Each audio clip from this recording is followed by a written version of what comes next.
안녕하십니까. 오늘은 반도체에서 좀 장비단에 대한 얘기, 그 다음에 반도체가 만들어지는 어떤 프로세스에 대한 뭐 대략적인 얘기, 뭐 지난번에는 이제 컨퍼런스 콜이 이제 좀뭐 마이크론이라든지 뭐 TSMC 이런 좀 생산업체 위주로 이렇게 조금 컨퍼런스 콜이 마무리됐다면 한 1, 2주 사이에 이제 장비업체 단에 대한 어떤 컨퍼런스 콜도 22년 1분기가 거의 마무리됐습니다. 그래서 그 부분까지 얘기를 하면 이제 어느 정도 팔로우 작업은 좀 반도체 어떤 인더스트리에서 팔로우하는 작업들은 끝나기 때문에 그까지 한번 좀 정리된 내용을 좀 공유하고자 이렇게 지금 찍고 있습니다. 일단은 반도체의 생산 공정단을 이해를 한다는 것 자체가 장비단들이 어떻게 투입되는지를 이해하는 그런 부분들이 포함되기 때문에 그런 거에 대한 이야기가 좀 중요합니다. 일단 반도체는 전공정 단이 뭐 반도체가 거의 생산되는 단위라고 보시면 되겠고, 뭐 최근에는 후공정 단도 많이 이렇게 좀 이슈화가 되고 있고,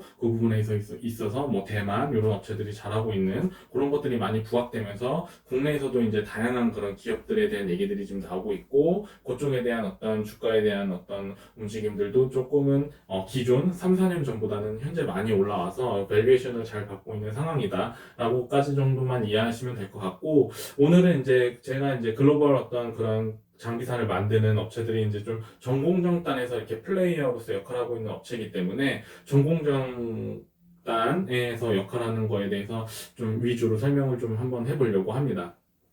일단 뭐 반도체 전공정이라고 하면은 노광기서부터 이제 CMP까지 이렇게 뭐 중간에 이제 뭐 애칭도 있고 그 다음에 증착도 있고 그러니까 식각도 있고 증착도 있고 이런 과정들을 좀 봐주시면 되는데 일단 뭐 7, 8대 공정 정도로 이렇게 좀 보시면 돼요. 그래서 뭐 이런 애칭이라든지 증착 이런 거 잘하는 업체가 이제 글로벌리 이제 그 랩리서치라는 업체가 있고 또 그 처음에 시작했을 때 이제 노광기서부터 이제 웨이퍼의 상하부 패턴 그려내는 작업부터 시작하는 게 이제 그 ASM이라는 업체도 있고 거기에서 또 그 수율 문제들을 각각의 그 전공정단에서 이렇게 체크해주는 장비를 생산하는 업체가 이제 뭐 KLA 뭐 그다음에 온토 이노베이션 뭐 이런 등등의 업체들이 다양하게 글로벌리 좀 포지션이 이렇게 되어 있습니다. 그 와중에 국내에서도 이제 뭐 식각 관련한 업체라든지 애칭 관련한 업체 그다음에 메슬로젠 인스펙션 관련한 업체들 이런 업체들이 지금 많이 커 나가고 있고 뭐 이렇게 발전되고 있는 상황이다까지 좀 봐주시면 되는데 오늘 제가 말씀드릴 그런 업체들은 이제 글로벌리 미국에서 이렇게 상장되어 있고 플레이어로서 큰 역할을 하고 있고 기술이 상당히 앞서 나가고 있는 그런 업체에 대해서 좀 설명을 하고자 합니다. 일단 22년 1분기에 대한 컨퍼런스 콜이 그런 수장들을 기준으로 해가지고 지금 발표가 이제 마무리가 거의 되어 있고요. 그래서 랩레서치라는 업체는 이제 애칭이랑 뭐 식당 이런 걸 하는 업체라고 좀 봐주시면 됩니다. 그래서 국내 그런 업체들이 몇 개 업체들이 있고, 그러니까 플레이어 자체가 일단 글로벌리 뭐 한 5개, 6개 정도 수준 되는 그런 업체들이기 때문에 사실 밸류에이션을 뭐 이렇게 산정을 할 때 사실 좀 다른 업체들보다는 조금은 높게 밸류에이션이 좀 올라가 있는 부분들이 있는 거고, 그리고 미세화 공정단 자체를 뭐 반도체 생산하는 거를 뭐 아무나 갑자기 한다라고 해서 이렇게 들어갈 수 없는 부분이기 때문에 사실 밸류에이션이 타 산업에 비해서 어느 정도는 조금은 더 인정해주는 그런 부분이 있는 어떤 반도체 장비다라는 정도까지 일단은 좀 이해를 하시는 게 중요한 것 같고요. 그 와중에 이제 랩리서치는 뭐 이렇게 좀 발표를 한 내용이, 일단은, 실적 먼저 좀 말씀을 드리면, 실적은, 어, 일단은 기존 가이던스 1분기 가이던스를 얘네들은 항상 제시를 하는데 그런 거랑은 일단 부합을 했습니다. 근데 다만 좀 살펴봐야 될 게 전분기보다는 좀 매출이 감소했다라는 거. 그 말인즉슨 조금은 감소했지만 뭐 가이던스와는 부합을 했고 그만인즉슨 폭발적인 성장은 있지는 않았다는 정도는 조금 인지를 하고 있는 게 좀 좋은 것 같고 다만 다음 분기라든지 이런 가이던스 어떻게 제시했냐 보면은 약간 상향 조정해서 가이던스를 좀 제시를 했습니다. 그 대신에 이제 마진은 상향 제시를 하지 못했는데 그 이유 중에 이제 가장 큰 게 이제 최근에 그 공급망 이슈, 러시아 뭐 우크라이나 이런 전쟁 그리고 글로벌리 어떤 뭐 원자재 가격 급등 뭐 이런 것들에 따른 뭐 그런 어떤 공급망 이슈가 있어가지고 그쪽 부분에서 이제 마진을 조금 개선시키지 못하는 가이던스를 좀 나타냈고요. 일단은 컨퍼런스 콜에서 일단 이쪽 CEO는 이쪽 수장이죠. 그러니까 뭐 실적은 가이던스와 일치했지만 어떤 좋은 환경 하에서, 그러니까 반도체 쪽에 이제 뭐 투자에 대한 얘기들도 많이 나오고 미세화 공정단도 서로 경쟁하고 있는 상황에서 좀 아웃퍼폼 하지 못한 부분에 대해서는 조금 실망하고 뭐 좀 반성을 해야 된다는 얘기가 있기는 있었습니다.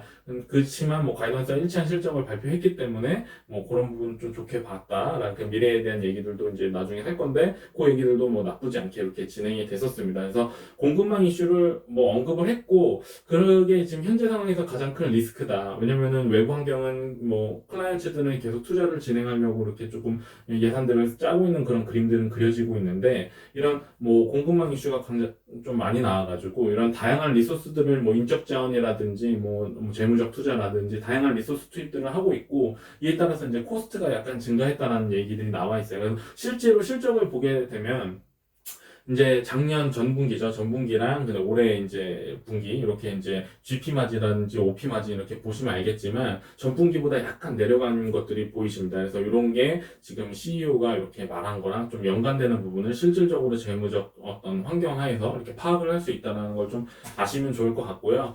이제 미래에 대한 얘기들을 좀 했습니다. 미래에 대한 얘기는 이제 결국에는 반도체 장비 전반적인 시장 자체를 이제 WFE를 2022년, 그러니까 웨이퍼 팹 에퀴먼트 그럴 거예요. 그래서 그게 이제 한 100 빌리언 정도, 그러니까 120조 정도 이렇게 예상을 기존에도 했었었는데, 뭐 요번 컨퍼런스 콜에도 이 정도는 22년에는 할 거다라고 얘기를 했고, 이런 이제 장비에 대한 시장 자체가 아직까지는 뭐 계속 증가하고 있는 추세 정도로 좀 봐주시면 됩니다. 그래서 이런 부분에 대한 추이를 좀 따라가면 어떤 반도체 장비에 대한 성장성, 그 다음에 미세화가 얼마나 진행됨에 따라서 팹 규모에 대한 투자, 이런 것들이 지금 계속 이루어지고 있고, 그 뉴스를 이해를 할 때 이런 것들이 어느 포션에 따라서 지금 어떤 시장 규모들이 이렇게 꽂히고 있는지에 대한 이해까지 이렇게 계속 가능하고요. 그래서 낸드랑 디램 이런 것들이 성장이 한 20%는 되지 않을까, 이런 얘기들도 이쪽 컨퍼런스 콜에서 했습니다. 그래서 좀 더 이제 기술적으로 이렇게 얘기를 하는 게, 에칭하고 디포지션 계속 미세화 공정이 진행이 되고 기술 난이도가 높아지기 때문에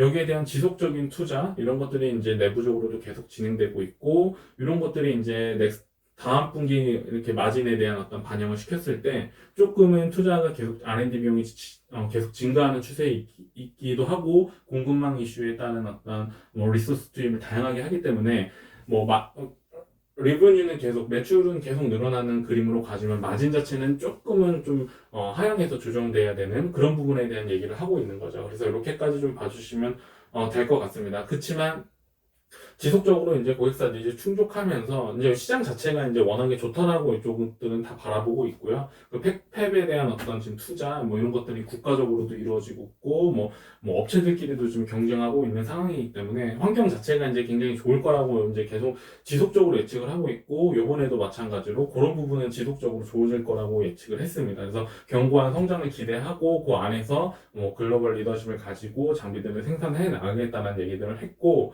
이쪽에 이제 지역적인 이제 매출 구조를 좀 보게 되면은 한국이 한 24%, 중화, 그러니까 타이완, 뭐 대만, 차이나까지 해서 한 약 50% 정도, 그 다음에 이제 일본이 한 이제 10% 미만, 미국도 한 10% 미만, 이런 식으로 지금 지역별 매출까지 나왔습니다. 그 말인즉슨 일단은 반도체를 생산하는 규모에 대한 미래에 대한 투자들이 지금 한국이랑 어떤 중국, 대만, 이런 식으로 지금 투자 어떤 규모들이 몰려져 있다라고 좀 이해를 해주시면 될 것 같고, 또 이제 여기서 한 가지 좀 체크해야 될 점이, 뭐 미국이 이제 반도체 뭐 전쟁 이런 것들을 이제 바이든이 웨이퍼 들고 얘기도 하기로 했었는데, 결과적으로는 중국에 대한 매출 포션이 램 리서치 같은 경우에는 장비 포션이 1분기에도 좀 많이 이루어졌다. 그 말인즉슨 중국에 대한 수출을 지금 어느 정도 진행을 하고 있고, 그쪽에서 중국도 반도체에 대한 투자를 지속적으로 하고 있다라는 걸 좀 이해를 하는 부분이 좀 중요하고요. 뭐 대만도 마찬가지고. 근데 이제 여기서 또 포인트는 뭐냐면은 그 미세화 공정 단위, 뭐 14나노 이상, 15나노 이상, 그러니까 15나노보다 더 미세하게 생산되는 것들은 또 여기 나라로 지금 수출이 되지 않고 있는 부분들이 있습니다. 그러니까 뭐 레거시 공정, 되게 조금 기존 뭐 우리나라로 치거나 미국 나라로 USA로 치게 되면 과거에 존재했던 그런 기술에 대한 어떤 그 장비는 수출을 하되 미래에 대한 어떤 장비에 대해서는 현재는 수출을 하지 않아가지고 중국이 미국의 어떤 반도체 기술을 따라가지 못하도록 이렇게 지금 어떤 무역 분쟁 뭐를 넘어서서 기술 전쟁이 지금 현재 이루어지고 있는 상황은 맞거든요. 그래서 실질적으로 뭐 나중에 지금 먼저 뭐 좀 보여드리면 ASM이라고 하는 어떤 그 업체 그 노광기를 잘 하고 있는 EUV를 뭐 글로벌리 이쪽 말고는 생산이 불가능하거든요. 그래서 그 업체가 향후에 어떤 식으로 국가의 EUV를 배정하느냐에 대한 그런 스케줄링이 있는데 그걸 보게 되면은 뭐 TSMC, 삼성전자, 뭐 SK 하이닉스 이런 쪽으로는 물량들이 이제 조금 어느 인텔까지 포함해서 이렇게 물량들이 배정이 되어 있는데 뭐 중국 쪽이라든지 이쪽은 물량이 아예 배정이 되어 있지가 않습니다. 그 말인즉슨 레거시 쪽의 어떤 장비들은 계속 뭐 매출을 해서 자국의 어떤 기업들을 보호하는 가운데 미래에 대한 어떤 아주 미세, 극미세의 그 기술을 도전을 할 때는 중국이 다가가지 못하도록 이런 전략들을 지금 짜고 있다라는 거 이런 거 좀 이해하면서 반도체 글로벌 시장을 이해하면 좋을 것 같고요. 이쪽에서 뭐 파운드리 성장 확실하고 메모리 또한 지속적으로 성장한다라는 얘기들을 이제 하고 있는 거죠. 그래서 결과적으로 랩리서치는 뭐 기존 뭐 다른 장비 업체와 마찬가지로 계속 좋을 거다라는 얘기를 좀 하고 있고요. 그 다음에 이제 KLA라는 업체가 있어요. 이 KLA라는 업체는 어떤 거를 하는 업체냐면은 이제 노광기 그러니까 반도체가 뭐 아까 전에 그 전공정 단에서만 말씀을 드리게 되면 반도체가 이제 그 노광서부터 CMP까지 이제 계속 이제 생산 과정을 깎고 닦고 쌓고 뭐 이런 거 계속 반복하게 되는데 그때 이제 그 메슬로제 인스펙션이라는 장비가 중간중간에 이제 투입이 되면서 이 장비가 공정단에서 수율 문제를 일으키지 않고 잘 생산이 되고 있는지를 체킹하는 어떤 계측 장비랑 검사 장비를 생산하는 업체가 이제 글로벌리 KLA라는 회사라고 좀 봐주시면 됩니다. 그래서 이쪽 업체는 글로벌리 이 메슬로지 인스펙션 산업 안에서 뭐 거의 뭐 한 55%에서 60%그 사이에서 이제 독과점을 유지하고 있는 기업이라고 보시면 돼요. 그만큼 이제 진입장벽이 많이 높고 그 다음에 뭐 반도체라는 게 워낙에 그 수율 그러니까 공장이 멈추면 안 되기 때문에 그런 기술까지도 같이 따라가기 때문에 아무나 이제 진입할 수는 없는 그런 산업을 영위하고 있다라고 좀 봐주시면 돼요. 그래서 이쪽 시장도 한 18년, 17년에는 뭐 한 4조 원, 5조 원, 이 정도 수준이었었는데 21년, 22년 이렇게 와가지고 이제 9조 원, 10조 원 이런 시장으로 좀 많이 컸다라는 거 그만큼 되게 성장성이 높은 어떤 포지션에 있는 산업 중에 하나고 향후에도 요 KLA라는 회사, 그 다음에 글로벌 온토 이노베이션이라는 회사, 이런 업체들이 이쪽에서 진입을 해서 활동을 하고 있는데, 그런 업체들도 계속 향후 30년, 40년까지 이쪽 메스로지 앤 인스펙션 시장 자체가 반도체 산업 내에서 굉장히 중요한 역할을 할 거라고 이제 컨퍼런스 콜에서 많이들 얘기를 하고 있습니다. 그래서 그런 부분까지 좀 이해를 하고 이런 업체들은 이제 팔로우 하시면 되는데, 결국에는 이제 뭐 노광단에서 만들어낼 때, 뭐 노광기 웨이퍼 막 그려낼 때 그 산화부 패턴 정확하게 일치하는지, 그 다음에 뭐